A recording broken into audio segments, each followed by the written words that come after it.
I'm starting out with a cream eyeshadow and slowly applying that to my lid in the shape that I'd like. I'm adding a V to the outer corner and then dragging that a little bit above the crease. I'm adding a little bit to the lower lash line, and then I'm going in with a brush to blend that out, softly adding little circular motions to the edges, just buffing it out so you have a gradient look. Next, I'm applying a shimmering pink to my lid, and then feathering out the edges into the crease and outer corner. I'm applying a deep pink to the outer corner, blending into our previous shade and up into the crease. I'm going in with a darker shade in a V shape, applying a little bit to the lower lash line, crease, and outer corner, blending out.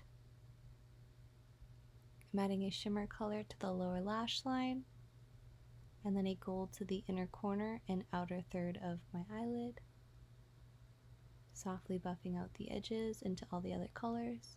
I'm going in with eyeliner. I drew a line from my lower lash line and then I'm dragging it towards the center of my lid and then filling in the shape. I'm adding mascara and lashes, and that completes the look. Thank you so much for watching and be sure to subscribe down below. Bye!